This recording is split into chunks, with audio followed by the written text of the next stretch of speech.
officielle.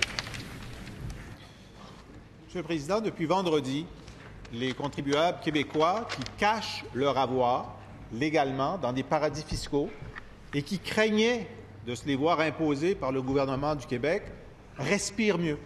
Ils savent que le gouvernement libéral est avec eux. Il va protéger leur capacité de soustraire leurs revenus de l'impôt québécois. Parce que le gouvernement a annoncé dans son plan d'inaction qu'il n'était pas question de faire comme d'autres pays et de dire à ses concitoyens qui évitent l'impôt que ce temps est terminé. Les entreprises internationales qui font des profits au Québec, mais qui cachent ces profits en les envoyant ailleurs dans leur réseau international, auraient pu craindre aussi que la volonté de l'Assemblée nationale se transforme en action. Mais depuis vendredi, ils sont soulagés parce que le gouvernement leur a dit « On ne touchera pas à vos stratagèmes pour cacher des profits ailleurs. Nous ne voulons pas. » D'autres pays le font avec succès, mais le gouvernement libéral du Québec a dit « Nous, on ne touche pas à ça. » Alors, je voudrais savoir pourquoi le premier ministre est-il maintenant si ferme à refuser d'agir pour mettre toutes les entreprises sur un pied d'égalité face à l'impôt québécois et qu'il préfère donner un avantage aux entreprises étrangères qui utilisent des stratagèmes, et pourquoi il protège les citoyens québécois qui cachent leurs revenus à l'étranger et qu'il refuse de les imposer. Monsieur le Premier ministre. Monsieur le Président, personne ne soit surpris que je sois en total désaccord avec la façon dont la question est posée. Au contraire, cette réponse a été saluée. D'ailleurs, je note que Mme Alpin, qui est professeure en fiscalité à l'Université du Québec à Montréal, dit, je la cite, « Une chose est 100% certaine, le Québec est définitivement sur la route de la modernisation des régimes d'imposition et je m'en réjouis. » On est tous sur le même objectif. D'ailleurs, le plan d'action comprend 14 mesures, 5 objectifs dans la récupération des montants dus des impôts des sociétés, la récupération des montants dus des impôts des particuliers, la taxation de la TVQ sur le commerce en ligne et au contraire de ce qui a été dit par le collègue, beaucoup d'actions concrètes dans ce plan-là. Sur la question des paradis fiscaux étrangers, à laquelle le collègue fait allusion, personne n'est heureux de cette situation. Mais il faudrait éviter l'erreur de présenter aux Québécois des solutions théoriques uniquement et qui n'auraient aucune valeur concrète dans le système actuel, dans le système canadien, dans le système international dans lequel nous sommes. Je sais que dans le monde imaginaire du Parti québécois, on n'est pas dans le Canada. En pratique, on y est et on est lié également au reste de la communauté internationale.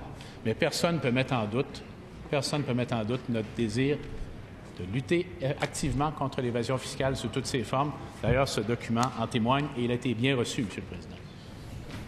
Première complémentaire, Monsieur le chef de l'opposition. On reviendra sur son refus d'agir sur le commerce en ligne des vêtements, des bijoux et de tout ça, où il laisse tomber les détaillants québécois. Mais je vais lui parler du monde imaginaire dans lequel il est, où il pense que ce n'est pas possible d'imposer correctement les multinationales. Mais la Grande-Bretagne l'a fait en 2015 et elle a fait en sorte d'augmenter ses revenus de 470 millions la première année et il attend 3 milliards. Pourquoi la Grande-Bretagne est dans un pays réel et lui n'est pas dans ce pays réel?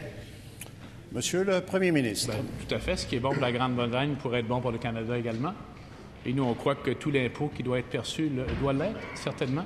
Pour ça, on doit avoir accès aux données, des renseignements, aux informations qu'entre autres, le gouvernement fédéral et les organismes internationaux détiennent. Alors ça, c'est la réalité du monde dans lequel on est.